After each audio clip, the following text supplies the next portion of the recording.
Photographers, you've done it. You sat there, you're doom scrolling, you're looking through social media, or you're looking through 15,000 hard drives trying to find the picture that you're sure you catalogued properly, or you're at home on the settee, you've zoned out, or you notice some random picture on the telly because you subscribe to Prime and your account showing all your pictures, and boom, you're instantaneously transported back to wherever it is, whatever you've seen, in a flash. You laugh, you smile, you cry. Photography is that powerful, and there is no other medium anywhere in the whole bloody universe that comes remotely close to photography. And I'm going to tell you why. Let's get into it.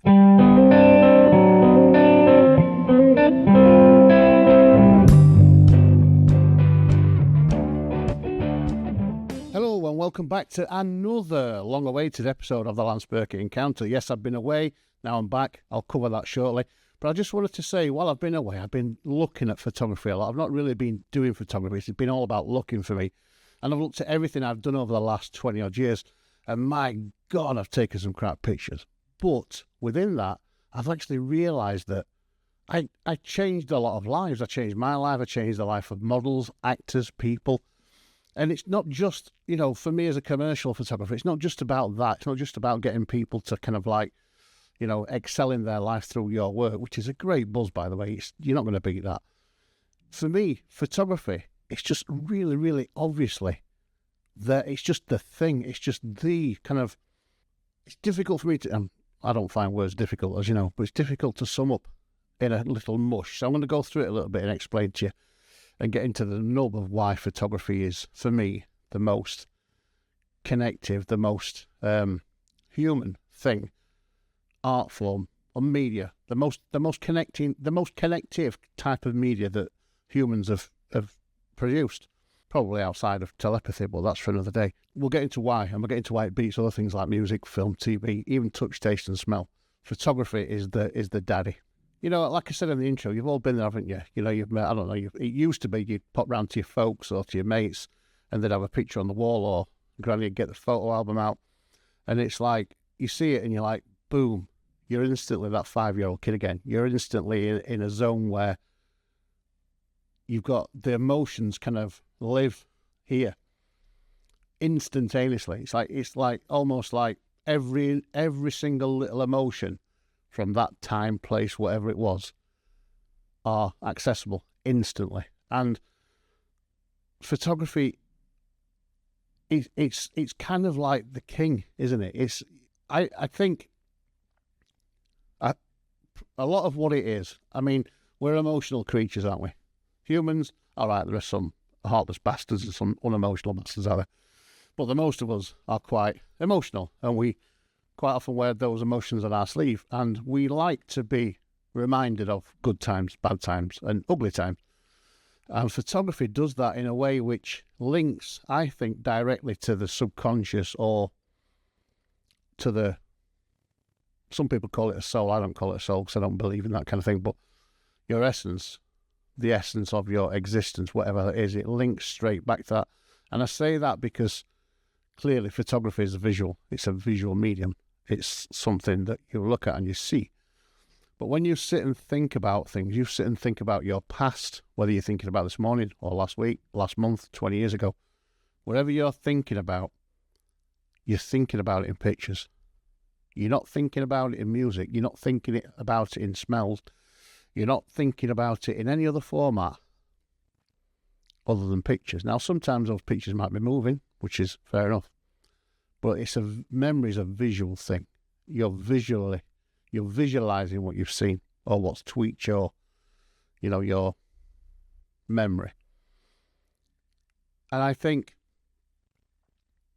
photography kind of hits you like that because you're hardwired to think, dream, imagine in pictures.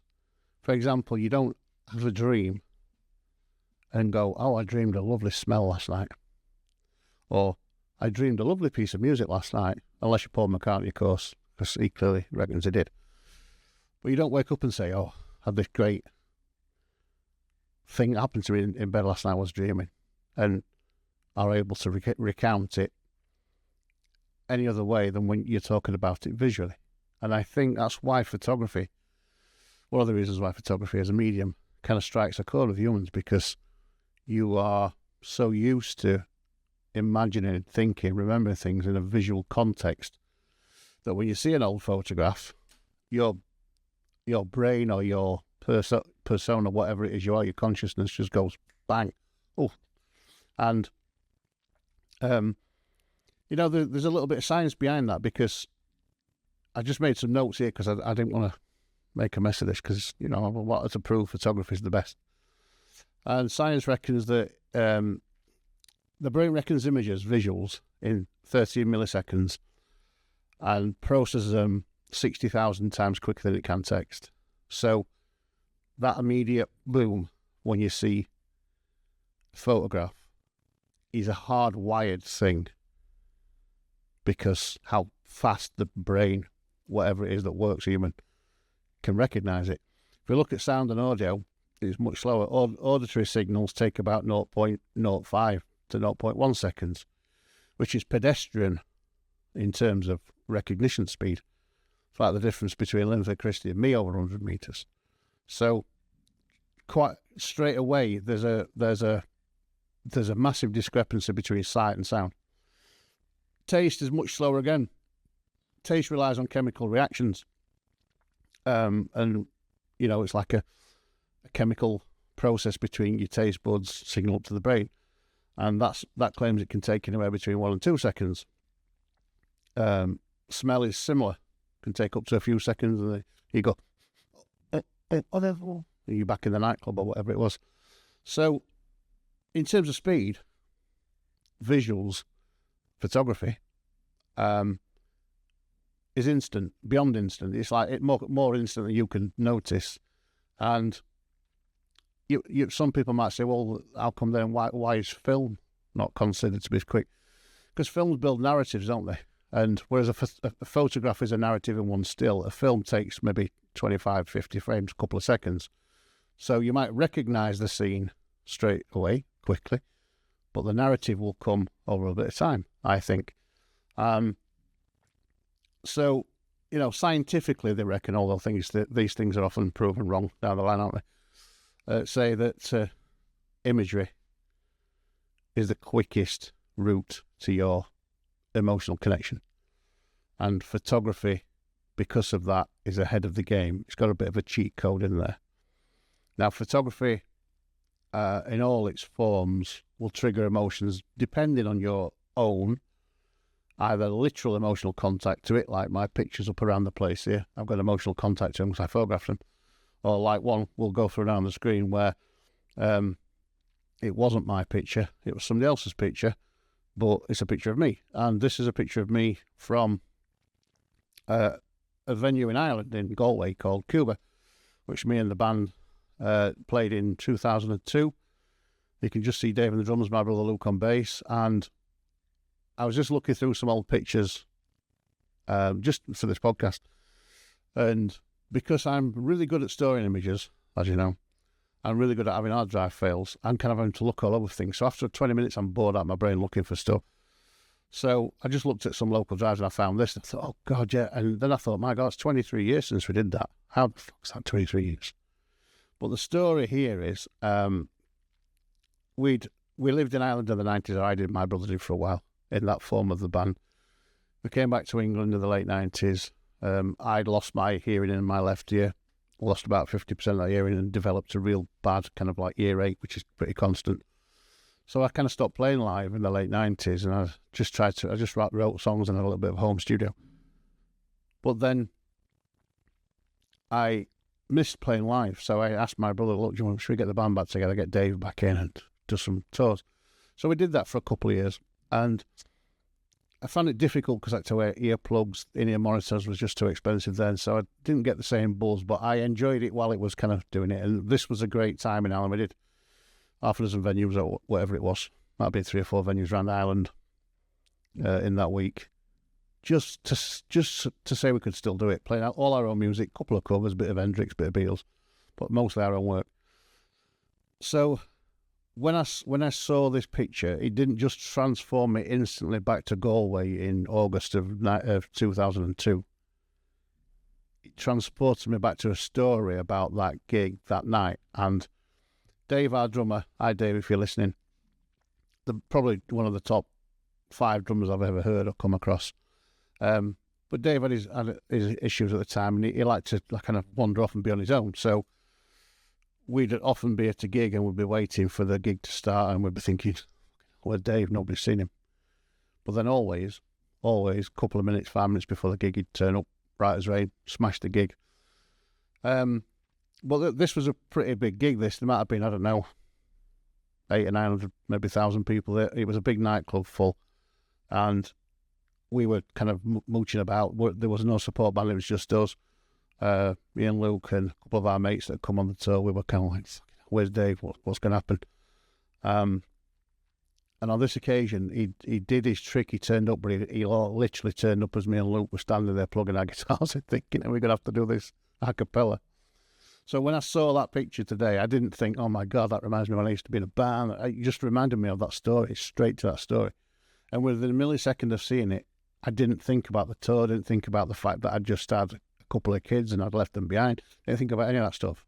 Straight to my mind was that story about Dave, our drummer, always being late. And on this particular gig, extremely late, almost as if I strummed the first chord, hit the wah pedal, he turned up and drummed. And that's always stuck with me. And like I said, we played, the gig was great. You can see I was on full in Irish mode at that point. Still aligned to Ireland. Went back last year for a holiday. As those of you that have seen the pictures from it will know. Beautiful place, beautiful people. Got my Ireland football kit. Come on, proper rock and roll. My old Marshall amp that Luke still has. He's still got that at his house. Don't have that guitar anymore, but just that instant, and it kind of stopped me in my tracks because I was gonna drag loads of that from when I was a kid, and I just thought, could be here forever talking about my pictures, but what I want you to do as a listener, as somebody who's listening to my experience, and hopefully I'm passing this on to you, is look at your own work and look at pictures of you, pictures that your family have taken, pictures that you just know. It could be a picture of your friend, it could be a picture of your friend's mum or your friend's dog. I mean, pictures of our dogs that we've had just get me every time. My dog Shep died a couple of years ago. Luke, my brother, brought him up for the latter bit of his life for me because our daughter Beth got a really bad allergy to dogs.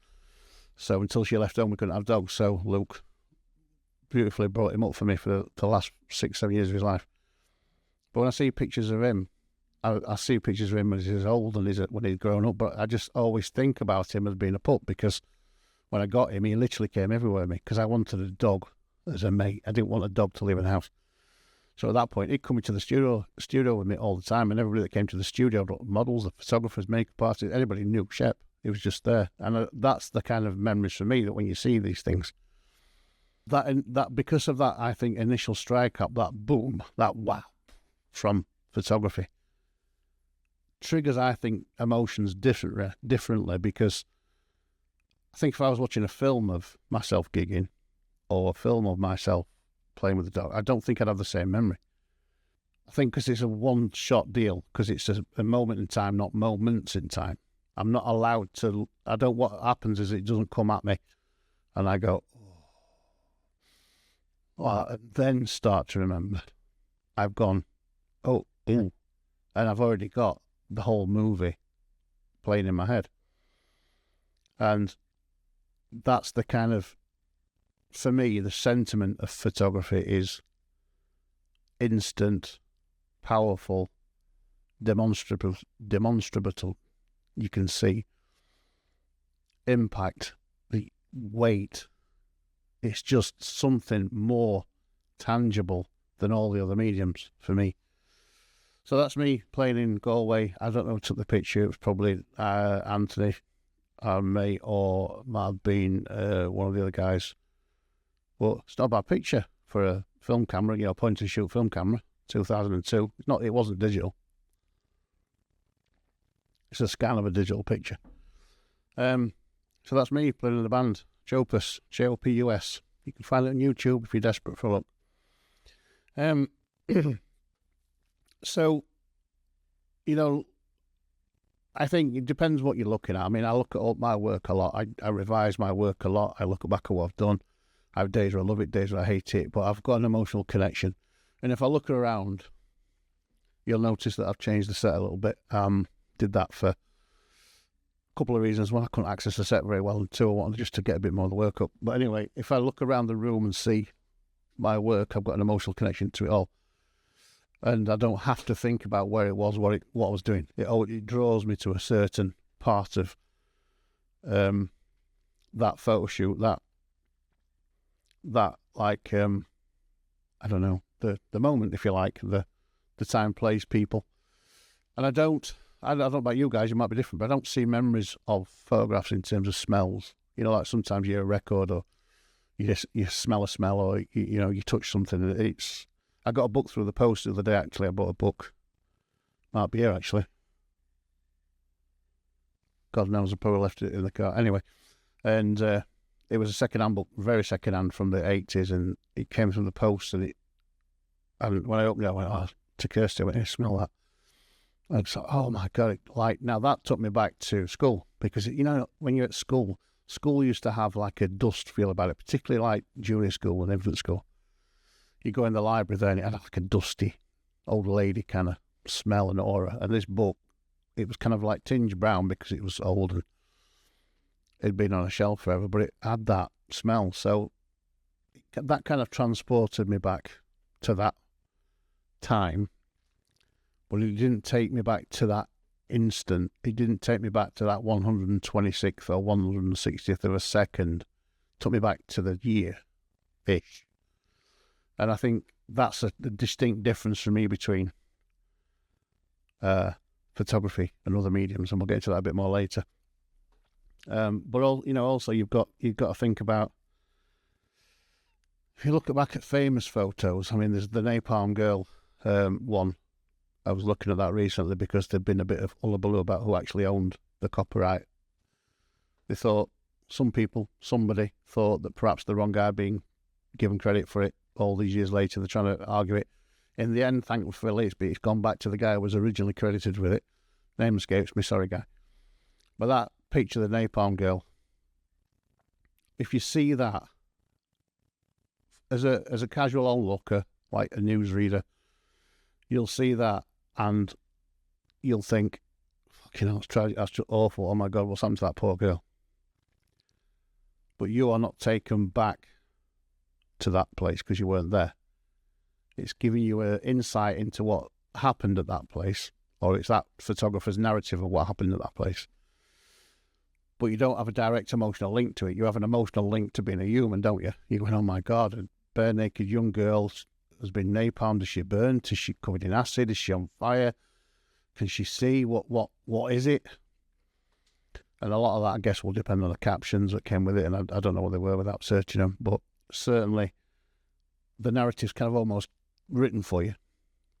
But the photographer that took that picture, whose name escapes me, but I will stick it up on screen. The photographer that took that picture will go right back to that 1/60th of a second or whatever when he took it. He's instantly transported back to how he felt, what he saw, what smacked him in the face that day. And he'd probably be smacked in the face again every time he looks at it. And when I think about tragedy like that, we all have tragedy in our lives, and we all look back on things differently. Some people are very good at being hard-nosed, some people not so hard-nosed.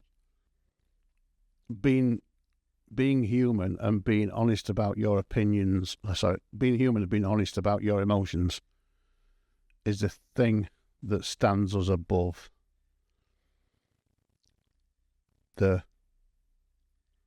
how can I say this? The emotionless, the soulless people who generally are in charge of things around here, or think they are. So photojournalism gives you a window into what's happening around the world, but it's not your emotion, is it? You're borrowing that emotion from somebody else. And it's a bit like, you look at abstract work, conceptual work. I'm going to do a podcast actually soon on fine art photography, because I think it's the biggest load of creative wanking I've ever come across. And I don't mean that means that the poor photographers are actually quite skilled photographers. had a conversation about 50 years ago with a friend of mine. I came to the conclusion, because I've done a bit of fine art, but it's just artistic wanking. But that's for another day. But when you look at that kind of conceptual work, fine art work, you think you have a link to it. You think you have an understanding of it. Quite often, because photos have to be named, don't they? You'll see if there's a photograph. Oh, what is it? Oh, it's got a name. Or you know what I mean? That's a bit what it's like. But you haven't got a direct link to it, like you have your old family photos, pictures of you as a kid with your mates, picture of your parent that's passed away, whatever it is. That's where the emotional link really is, real emotions. And I think personal photography, I mean, it's like, guys, most family photos are what me and you would call dog shit, aren't they? It's very rare that you get a family photograph and it's anything other than a lot of shit. But it doesn't matter, because it takes you instantly back to that moment in time. Not that day, month, year, that actual literal moment in time. I'm just trying to find one quickly to talk about, but I probably haven't fucking got any. I'm that rubbish. I meticulously back my pictures up to the point where I can never find anything, and I've never quite understood that. My brother reckons it's because I'm fucking useless, but I in my defence, I'm very good at cataloguing stuff. I'm just not very good at looking after hard drives. I've got 5,000 pictures on this computer, and not one of them's of the ilk that I want to talk about. So, I might have to find something else to talk about. All right, so that's my pup. That's my boy Shep I was talking about before, and I remember that day I took that picture. This is at the time where he's living with my brother, and my brother bringing him up, looking after him. But he's just a lovely boy, and he'd had some kind of little stroke in his face, like kind of skewed a little bit the year before while he was still with us. Vet couldn't work out what it was, but he went on. He was what, 7 or 8 when that happened, and he went on to live to be 15. And he went deaf for the last few years, but he still had a great life and a good innings. And me and him were inseparable. It was, so when I see pictures of Shep, I'm not really thinking about that day. I'm thinking about when he was with me as a pup in the studio, sitting on the front seat of the car, puking up for the first few months till he got used to it. They're the kind of strong, in fact, there's one of him when he had his collar on from some surgery now. It's that raw emotion like that, for me, is only really attained through photographs. And every now and again, I'll come across a picture of my mum. My mum died 21 years ago now. And for the first decade, I used to never see a picture of mum. I'd just be in floods of tears. I couldn't handle it. Now, I can look back and see a picture of mum, and my immediate response isn't to cry, it's to smile, because she filled my life with smiles, with happiness. And I do get sad sometimes that she's not around. But when I see a picture of her, my instant kind of feeling is joy, that I had so much joy with my mum. And she was a bit daft, and I can laugh at it now. I couldn't years ago, but I can now. And it's maybe it's because I can see her. I don't know. I'm not a scientist. I don't have all the answers. I just think that because photography is instant, because photography, particularly when you're looking at your own work or pictures of your own family, your own friends, people, loved ones, you don't get that same kind of raw impact, smack in the face, with music or with film or with smells or sounds or touches. Or even if you visit a place where somebody used to go that you go, or if you go back to a place where you had a great time with your mates. I think going to a place with somebody and experience it is a different emotion to seeing the picture of it and wanting to go back. And I think sometimes that, seeing the photo and wanting to go back, is a far stronger emotional thing than actually getting in a car and going there. Yeah, I think that's the case. So anyway, part 2, we're gonna talk more about that. We'll look at some more examples, and we're going to figure out just exactly why photography is the dog's balls. thanks for tuning into the Lance Burkitt Encounter today. I really do appreciate you spending some time with me here in the world of photography, education and reality. If you enjoyed the episode and feel like you learned a bit of something, do me a favour, like, subscribe and share the channel with somebody you feel really needs to hear it. And if you're able to, and if you'd like to, please head over to lanceburkitt.com/shop and treat yourself to some of the Lance Burkitt Encounter merchandise. After all, that's how we're going to keep the channel and the podcast alive and completely independent. Until next time, keep shooting with purpose and stay true to yourselves. Cheers. You won't believe, yeah. I can't get you out my life, no, no. No, I can't get you out my life, no, no. I can't get you out my